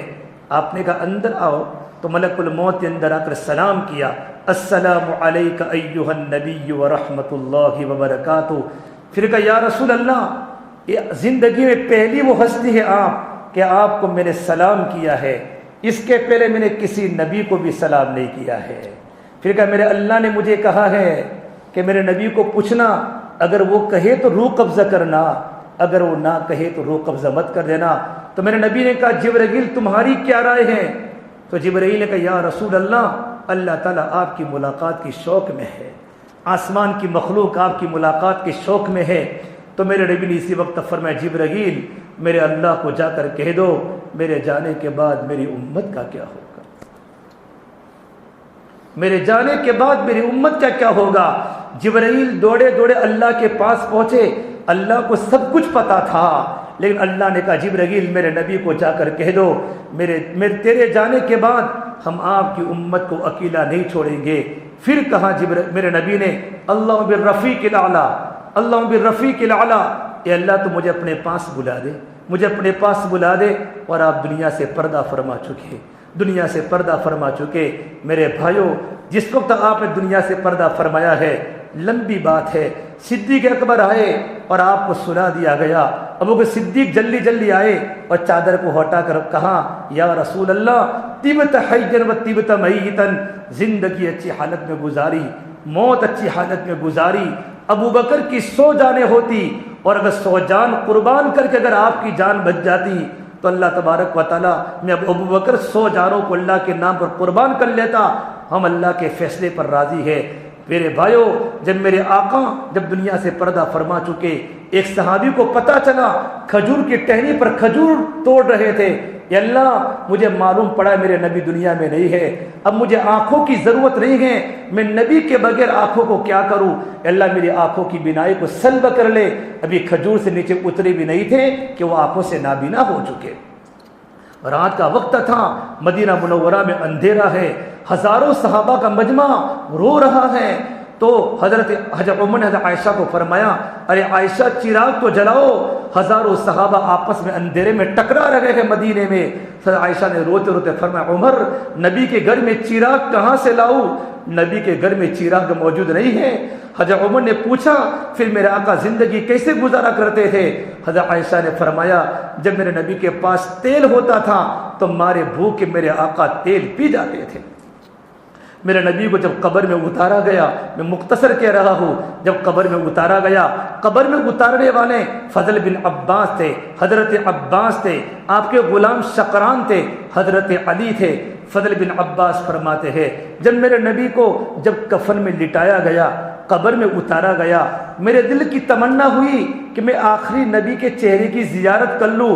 جیسے میں نے کفن کے کپڑے کو ہٹایا ہے تو میرے آقا کے لب مبارک ہل رہے تھے، تو میں نے کان لگا کر سنا میرے آقا کیا بول رہے ہیں، تو میرے آقا کی زبان پر یہ جملے تھے، اللہم اغفر لامتی، اللہم اغفر لامتی، اے اللہ میری امت کو معاف فرما دے، اے اللہ میری امت کو معاف فرما دے۔ میرے بھائیوں، جو نبی دنیا سے جانے کے بعد اس امت کو نہیں بھولا، آج کا نوجوان اس نبی کو بھول چکا ہے، ہم نبی کی زندگی کو بھول چکے ہیں۔ اللہ کے واسطے اپنی زندگی سے توبہ کرو اور اپنی خلوتوں کو پاک کرو، راتوں کی تنہائیوں میں اللہ کے سامنے رونے والے بھرو۔ اس نبی کے سامنے کل قیامت کے میدان میں کیا جواب دوں گے؟ اور میرے نبی نے دنیا سے جاتے وقت یہ جملہ کہا تھا، لا تسود وجہی یوم القیامہ، میری امت کل قیامت کے میدان میں میرے چہرے کو تمام نبیوں کے سامنے نیچے مت کرانا، میں سب کچھ چھوڑ کے آیا ہوں، میرے گھر پر کھانے کے فاقے آئے، میری بیٹیاں گھروں میں تڑپ تڑپ کی زندگی گزاری، میں نے اپنے مکان بنائے، نہ اپنے بچوں کو میں کھانا کھلا سکا۔ اے میری امت، تم مجھے کل قیامت کے میدان میں میرے چہرے کو نیچا مت کرانا۔ میرے بھائیوں، آج کی مجلس میں توبہ کر کے جاؤ، توبہ کر کے جاؤ، زندگی کلمے کے مطابق گزارو، زندگی نمازوں کے پابند بنو، قرآن کی تلاوت کے پابند بنو، اللہ کی دین کی محنت کو زندگی کا مقصد بنا کر عالم کے چپے چپے میں جاؤ اور اپنی تنہائیوں کو پاک کرو۔ میرے بھائیو، زندگی صحیح گزارنے کی ضرورت ہے۔ اپنے آنکھوں میں حیا کا کاجل لگاؤ اور اپنے کانوں کو قرآن کے نغموں سے آشنا کرو اور اپنے چہرے کو حضور والا چہرہ بناؤ اور اپنے لباس کو حضور والا لباس بناؤ۔ اپنے ہاتھوں میں اللہ کے عشق کی ہتھکڑیاں ڈالو اور اپنے پیروں میں اللہ تعالیٰ کی محبت کی بیڑیاں ڈالو اور اپنے گلے میں اللہ تبارک و تعالیٰ کی اطاعت کا گلوبند ڈالو۔ لمبے لمبے سجدے کر کے اپنے ماتھے میں اللہ کے سجدے کا جھومر سجاؤ، پھر دیکھو تم کیسے اللہ کے محبوب بنو گے۔ اللہ بھی تم سے محبت کرے گا، نبی بھی تم سے محبت کرے گا۔ اسے میرے بھائیو ہماری ذمہ داری ہے، آج ارادہ کر کے جاؤ، زیادہ نیٹ پر مت بیٹھے رہو۔ اللہ ہماری آنکھوں کی بینائی کو ختم کر سکتا ہے۔ یا ابن آدم جعلت لک العینین وجعلت لها غطاء، اے ابن آدم، میں نے تجھے دو آنکھیں عطا فرمائی اور آنکھوں پر پردہ عطا فرمایا، فانظر بعینہ ما احللتہ، اے ابن آدم اس آنکھ سے وہ چیز دیکھ جو میں نے تیرے لیے حلال کی ہے۔ اللہ کی حلال چیزوں کو دیکھو، غلط مت دیکھو۔ علماء نے لکھا ہے کہ بد نظری کرنے والا انسان موت کے وقت تک کلمے سے محروم ہو جاتا ہے، کلمہ سلب ہو جاتا ہے۔ بھائیو، یہ عادت کبھی نہیں چھوڑتی۔ میں آپ کے سامنے بات کر رہا ہوں، ہمارے نوجوان پاک دامن بنے، ہماری بچیاں پاک دامن بنے۔ بچیوں کو موبائل کی ضرورت نہیں ہے، یہ موبائل نہیں ہے، یہ تو سلگتا ہوا انگارہ ہے، یہ تو جہنم کا شعلہ ہے۔ نوجوان بچے موبائل رکھیں، موبائل کا استعمال کرنے کا طریقہ صحیح ہو۔ لڑکیوں کو موبائل مت دو اللہ کے واسطے، ان کو ضرورت نہیں ہے موبائل کی۔ ہمارے ایمان کے جنازے نکل چکے ہیں، اسلام دنیا میں بدنام ہو چکا ہے، ہماری بچیاں گھروں کو چھوڑ چکی ہے، ہماری بچیاں اسلام کو نفرت کی نگاہوں سے دیکھنا شروع کر چکی ہے، بچیاں گھروں سے نکل چکی ہے۔ اللہ کے واسطے اپنی بستی کے ماحول کو پاکیزہ بناؤ، اللہ کے دین کی محنت کو زندگی کا مقصد بناؤ۔ میں نے کویت میں سید انور کو راتوں کو تڑپتے دیکھا ہے، جرے جمشید کو راتوں کو آہیں لگاتے ہوئے دیکھا ہے۔ ان کی آتوں کی آہیں اللہ کے عرش کو ہلا دیتی تھی۔ بگڑے ہوئے نوجوان اس محنت میں آئے ہیں، ان کی زندگی کا نقشہ پلٹ چکا ہے، بستروں پر سونے والے بن چکے ہیں۔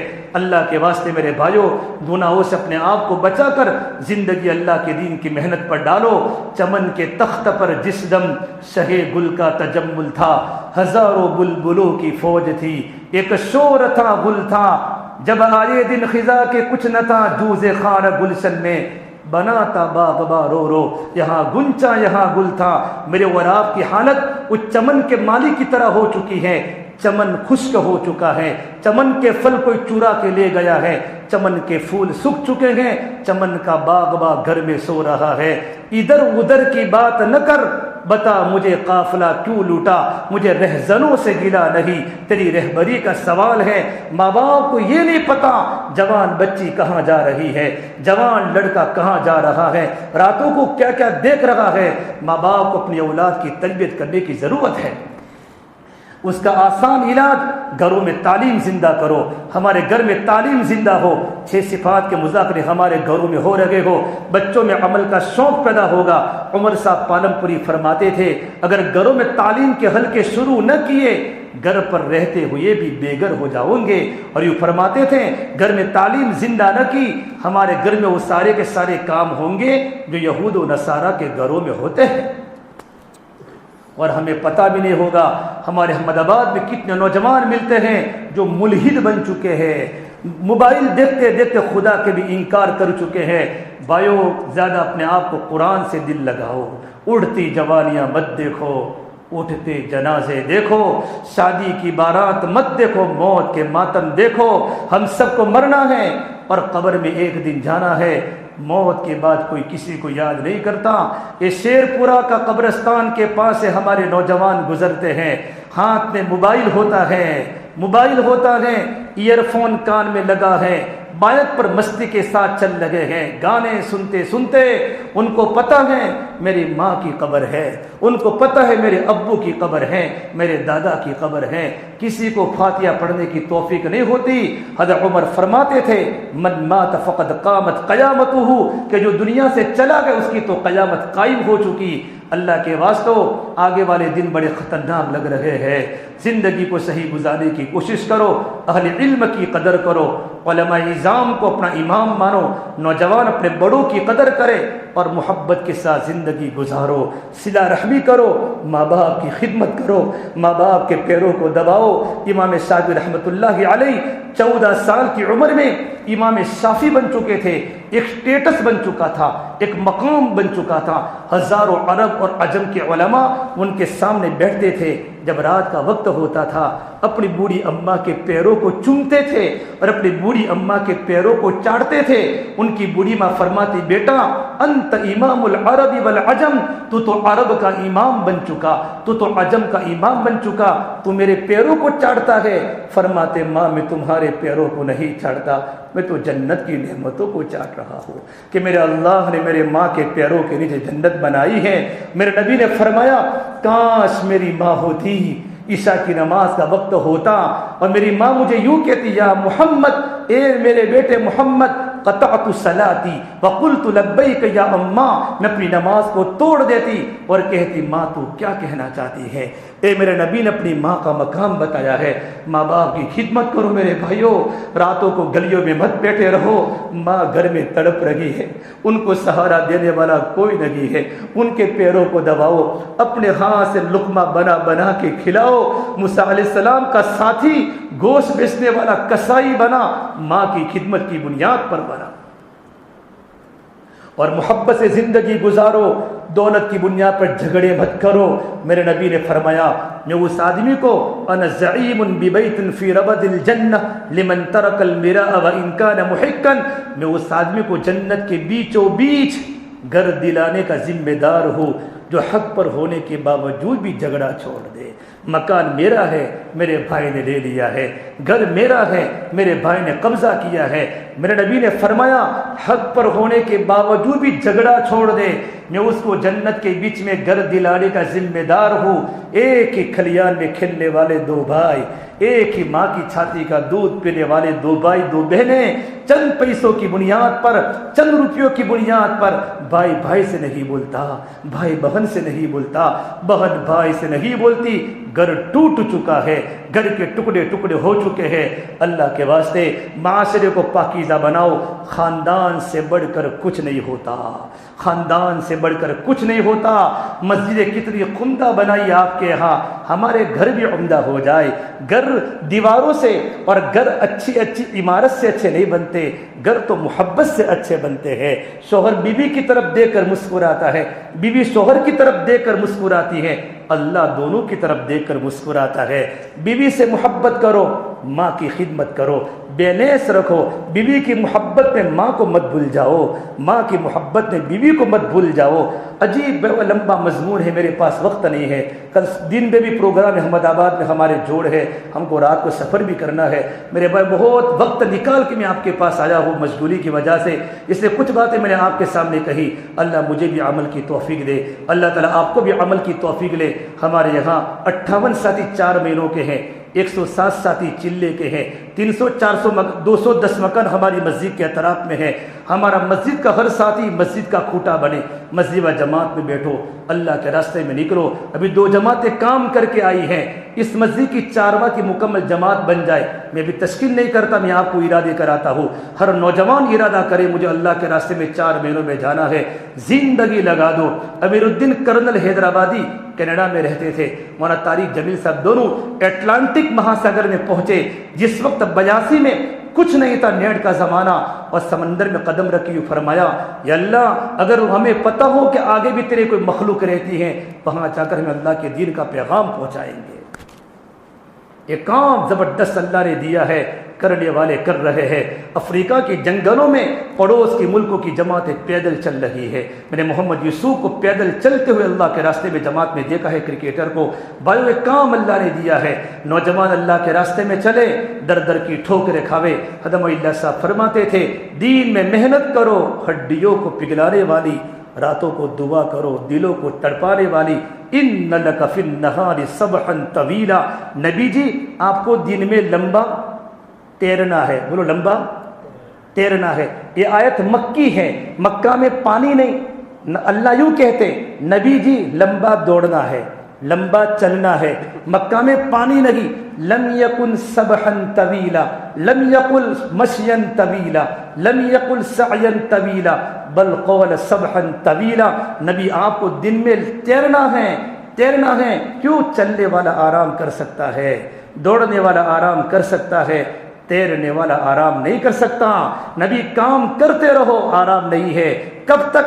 وَعْبُدْ رَبَّكَ حَتَّى يَأْتِيَكَ الْيَقِينُ، اللہ آپ کے رب کی عبادت کرتے رہو یہاں تک کہ دنیا سے پردہ فرما جاؤ۔ اسے بھائیو عزائم لے کر یہاں سے اٹھو انشاءاللہ کہ پورا مجمع اللہ کے راستے میں 4 مہینے جائے گا۔ تو انشاءاللہ جاؤں گے، کون کون جائے گا؟ تشکیلے کا نام ہی لکھیں گے، گھبراؤ مت، جاؤں گے سب ساتھی انشاءاللہ۔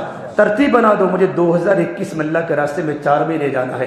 ہمارے اسٹوڈنٹس اپنی پڑھائی کی مکمل ہونے کے بعد، فائنل ایگزام کے بعد اللہ کے راستے میں 4 ماہ جانا ہے۔ بھائیو اللہ نے مال دیا ہے تو مال ملکوں میں لگاؤ، ملک پیاسے ہیں، ملک پیاسے ہیں۔ آپ کا جان بھی اللہ کے راستے میں لگے گا، آپ کا مال بھی اللہ کے راستے میں لگے گا، پھر اللہ دنیا میں ہدایت کو پھیلا دے گا۔ اللہ تعالی ہم تمام کی باتوں پر اللہ پاک عمل کرنے کی توفیق عطا فرمائے۔ اللهم لك الحمد كله ولك الشكر كله ولك الخير كله، اللهم صل على سيدنا محمد وعلى آل سيدنا محمد وبارك وسلم۔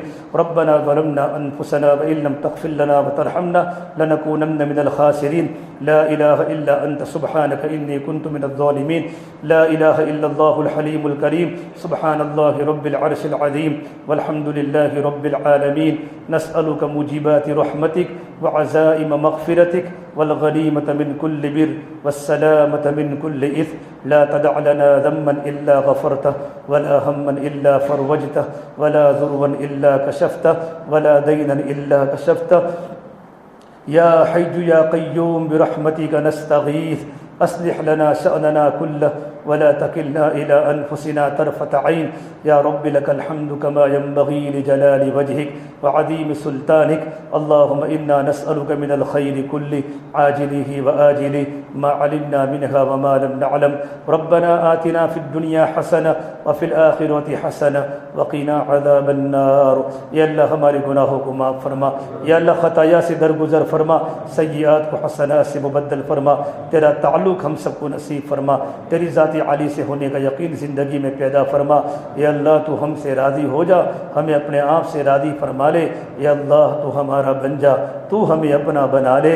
یا اللہ پوری امت کی پوری مغفرت فرما، امت کی جان کی، مال کی، عزت کی، آبرو کی حفاظت فرما، امت کی پریشانیوں کو دور فرما۔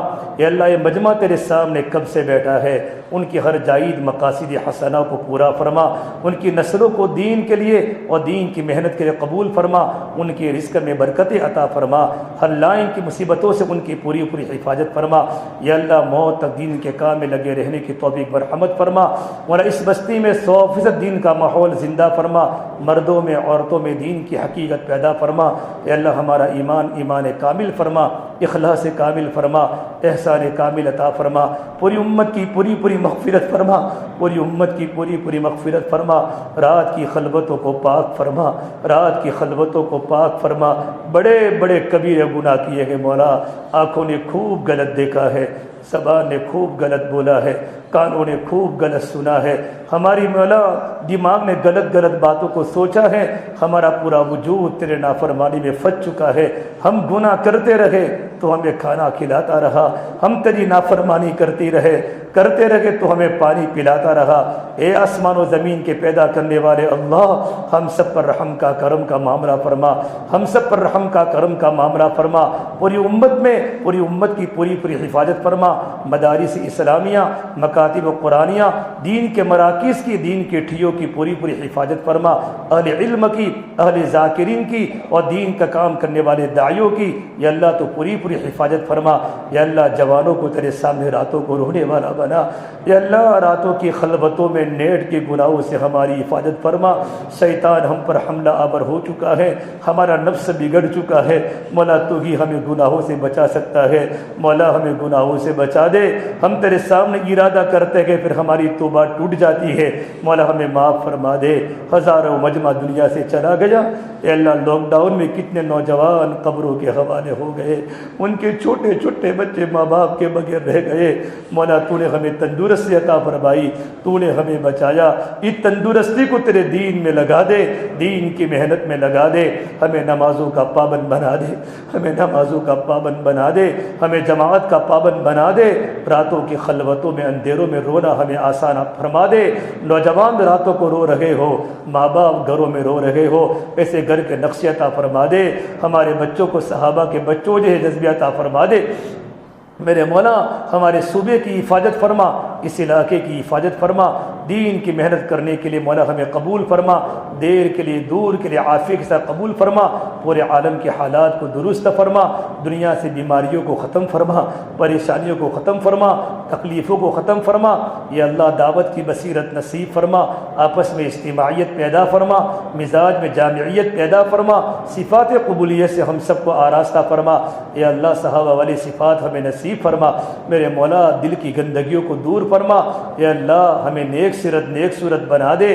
یا اللہ غلاظتوں کو ختم فرما، گناہ کرتے کرتے دل پتھر ہو چکے ہیں، اے اللہ دل کو نرم فرما، قرآن کریم کی تلاوت کرنے کا اہتمام پیدا فرما، ہمارے سفر کو تیری بارگاہ میں قبول فرما۔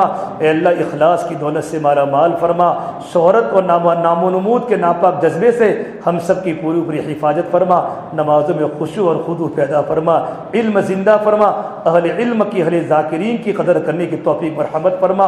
اے اللہ اے بروج کا علاقہ ہے، چاروں طرف مدارس کے جال بچھے ہوئے ہیں، چاروں طرف مکاتب کے جال بچھے ہوئے ہیں، گھر گھر میں حفاظ کرام میرے مولا، بڑا برکت والا علاقہ ہے۔ اے اللہ عرب سے یہاں جماعت تابعین کی پہنچی ہے، بڑا زبردست علاقہ ہے، یہاں کے لوگوں میں عربوں کے صفات ہیں، یہاں میں عربوں کی سخاوت ہے۔ اے میرے مولا یہاں کے بچوں میں عرب بچوں جیسے جذبات ہیں، اس علاقے کو تو برابر بنا دے، یہاں کی عورتوں کو پردہ نشین بنا دے، یہاں کی عورتوں کو پردہ نشین بنا دے۔ میرے مولا ہمارے صوبے کو قبول فرما، ہمارے ملک کو قبول فرما، پورے عالم میں جہاں مسلمان رہتے ہیں ان کی ہر جگہ اللہ تو ان کی حفاظت فرما، بہترین تربیت فرما۔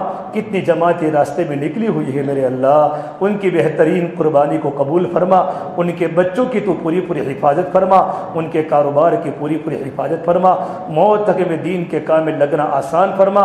اے اللہ ہمارے بچوں کو نیک بنا دے، ہماری جوان بچوں کو کہاں لے جاوے، چاروں طرف گناہ ہی گناہ ہے، چاروں طرف غلاظتیں ہی غلاظتیں ہیں، نوجوان بچوں کی بچیوں کی عزت کی حفاظت فرما دے، ہماری بچیاں گھیروں کے پاس چلی گئی میرے مولا، ایمان ان کے دلوں سے نکل چکا میرے مولا۔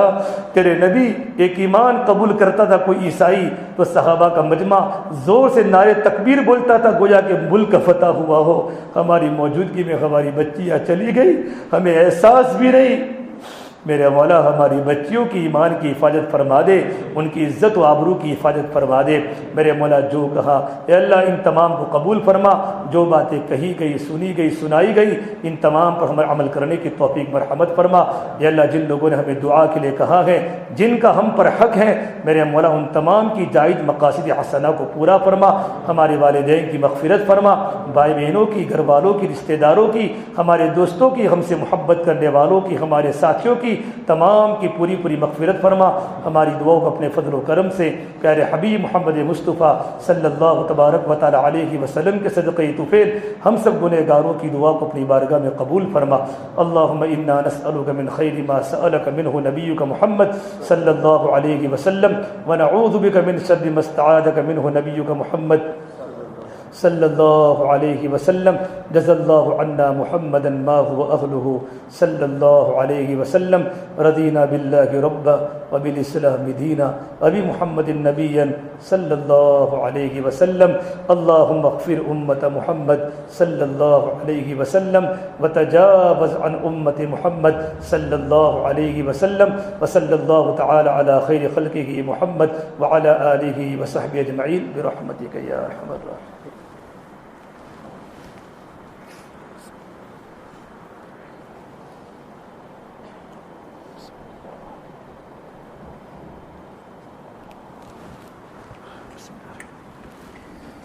اللہ